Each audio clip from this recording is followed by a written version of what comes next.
above a Kobe. So if you're wondering what they'll be talking about on WFNZ today, it will be who is better, Michael Jordan or LeBron James. Now, once you get into that conversation, it's pretty hard to get at. But, Coach, yeah, that's great. Let's talk about your NBA career a little bit. Can you tell us what happened with the Cavs? Because we did a little bit of research, and it said that your contract was voided. Can you explain to us? Contract was voided. Where'd you see that? I never had a contract. I got drafted, and I think it was a sympathy pick because George Karl was the coach, obviously a former Carolina player, right. And the Carolina family, as I think we'll talk later, is pretty tight. So I know Coach Smith probably called up George and said, hey, if Matt's available, draft him. I hurt my back late summer and tried to go. I couldn't go to rookie camp, tried to go to veteran camp, couldn't produce, but I wasn't good enough. Bottom line is I was not an NBA player. I could do a lot of things well, nothing great, and I was a below average athlete. So that makes for a career in coaching. Media. That's us. Yes. So I don't recall even having a contract, yet one that was voided. But if it was, I'd love to get that voided contract and frame it. So what you're saying is if you were on the floor and where Michael hit the shot over Craig Eagler, he sort of made that shot if you were in that situation? He would have made – the play was still been designed for Michael, yes. And I remember draft day, just how upset it was to hear my name was drafted, in the 6th round because my dream was to be in the top 3 rounds. And, after a career at North Carolina where you start for 3 years and you win a national championship, go to 2 Final Fours, you kind of think you deserve it. But it's a business. And the NBA, they're pretty smart and they're pretty thorough. And, they can see, okay, yeah, he's a good college player, but he's not an NBA player. And then you see guys that you'd say, man, they weren't really great college players, but they could play in the NBA because they had a transferable skill. Maybe that's rebounding, blocking shots, or, a sniper from the 3-point line. So after the NBA didn't work out, you got into Wall Street. Yeah.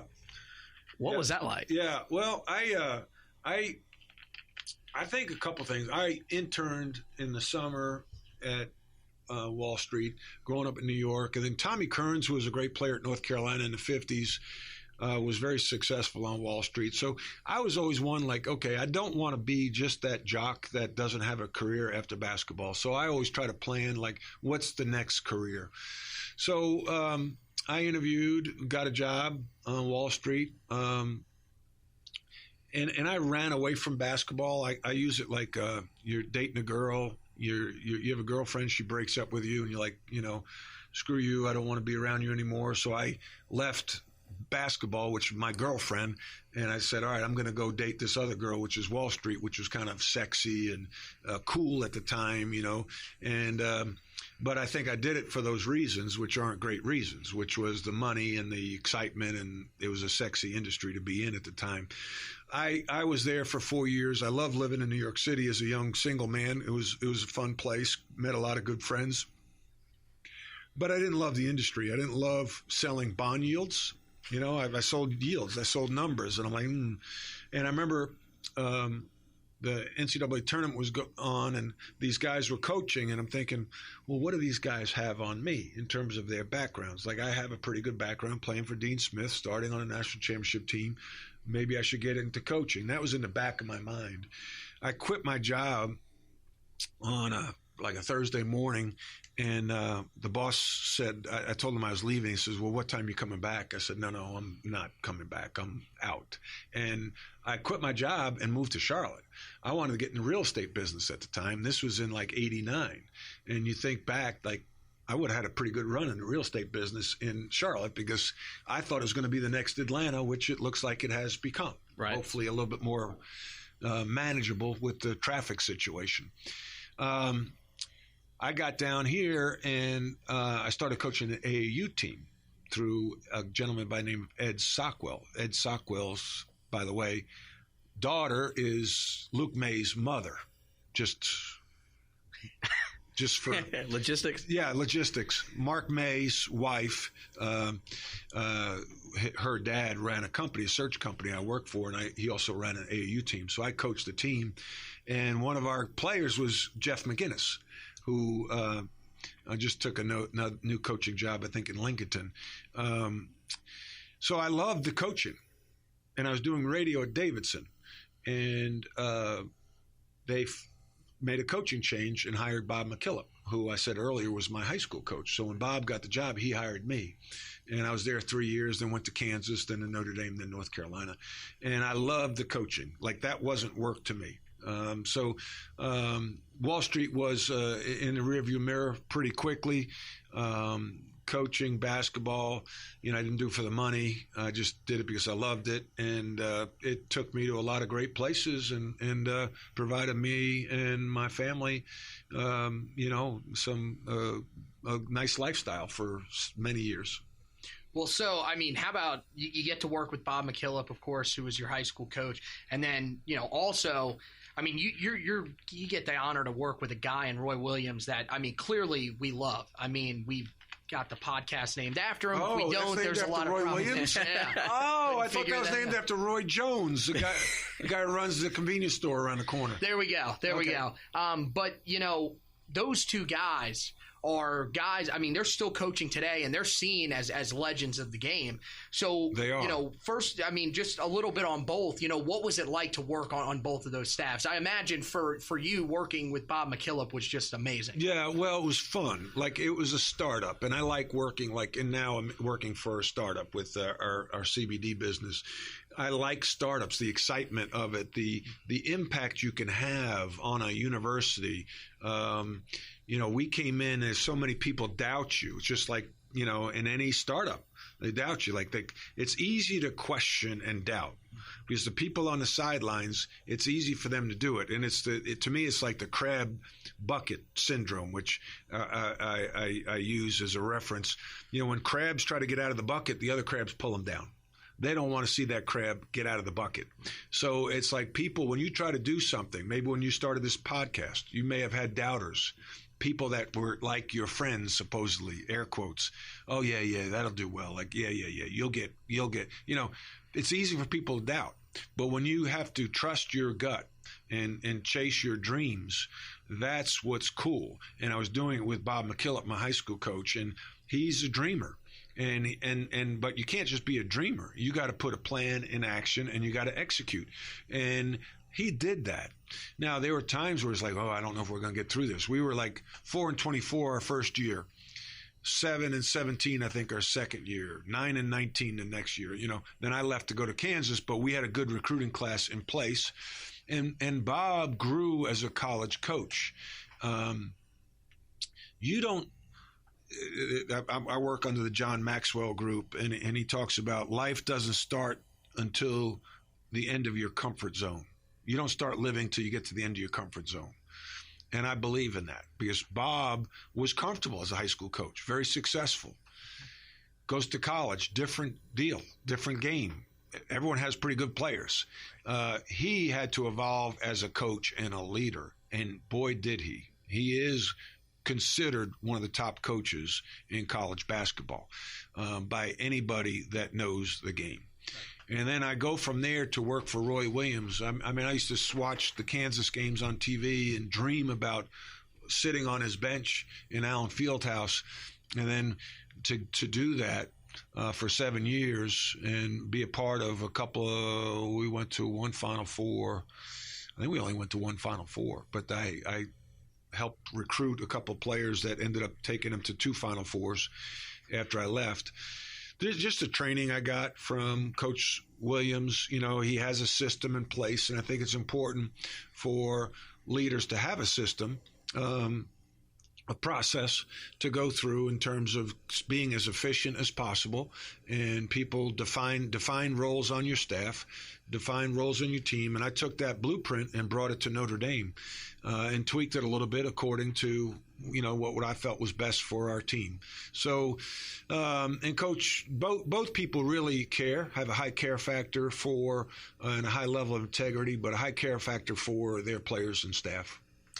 It'd be interesting to ask you, are you surprised Bob McKillop never took a big-time job? Because I'm sure he had the opportunity, especially after the 08 run with Steph Curry to the Elite Eight. Yeah. He's always just stayed a little old Davidson. Yeah, I think Bob has been very selective. I think that he looked at a couple of jobs and didn't just cast a wide net just to, he's smart. He's a smart man and understands fit. And there are a couple of places he looked at up in New York. I think St. John's, Hofstra, I know Stony Brook early, probably before the 08 season. And then I know Rice was a team program that offered him a lot of money. But probably the jobs he really might have had an eye on were St. John's. And for whatever reason, it didn't work out. And thank God that it didn't. I think for Davidson and for Bob McKillop. Because now, with the new athletic director there, Chris Clooney, Bob, I think, finally getting paid or almost fair market value. I don't think he's going to get paid fair market value at Davidson, but he was one of the most underpaid coaches in the A-10 for several years, and I know that firsthand because I was in that league. So they've really been had a great value in Bob McKillop. And I think that, the grass isn't always greener. And I probably got, made some mistakes, maybe didn't, but he understood that and had the discipline to stay with something and build something. And just think, he got to coach his two boys. All three kids went through the school. And, oh, by the way, I think that was paid for in his contract, which is probably a nice deal because that's probably worth about, $70,000 a year per kid. He lives across the street. The house was paid for through his deal. Quality of life in Davidson, North Carolina. When we were there, Davidson barely had one restaurant, had the soda shop, which was a luncheonette. Now it's a go-to place for restaurants and the quality of life. So, hindsight being 2020, I think that he'd probably say that things worked out just fine. So you played under Coach Smith and you were a part of Roy's staff. We hear it all the time. I mean, Roy talks about Coach so much and how influential he was. So, do you see a lot of similarities between the two, or, is Roy kind of started, has he established himself as his own guy? Oh, he established himself as his own guy, probably after he went to his first Final Four in 91 at Kansas. And that's, I think, a sign of good leadership. Coach Williams honors the past and is grateful to Coach Smith for giving him the opportunity to join his staff way back when. Coach Williams has his own personality. He's more fiery, emotional than Coach Smith. Coach Smith kind of internalized it more. Mm-hmm. Coach Williams expresses it more. I think Coach Smith kind of tweaked this system over the years, where Coach Williams kind of sticks with his offense and defense and, dares you to beat him that way, where Coach, Smith, when he had the three-point line came in, he was one of the early adopters of taking advantage of it with Kenny Smith and Jeff Lebo, taking threes in transition. And then when Stackhouse and Rasheed Wallace were there, Stack 6'5" power forward. So he went 4 out, 1 in, played small ball before small ball was cool. He had the dribble drive offense before the dribble drive offense was cool. So I think Coach Smith's ability to innovate and start trends was really unique. And I think he was so smart that sometimes he needed to do it for his own interest. Where Coach Smith, Coach Williams is more of a traditionalist, is, running some of the same things Coach Smith ran back in the 80s. Mm-hmm. Kansas and Carolina had this weird connection. Very weird. Where, of course, Coach Smith went there, coached there, then Coach Williams Went there to coach.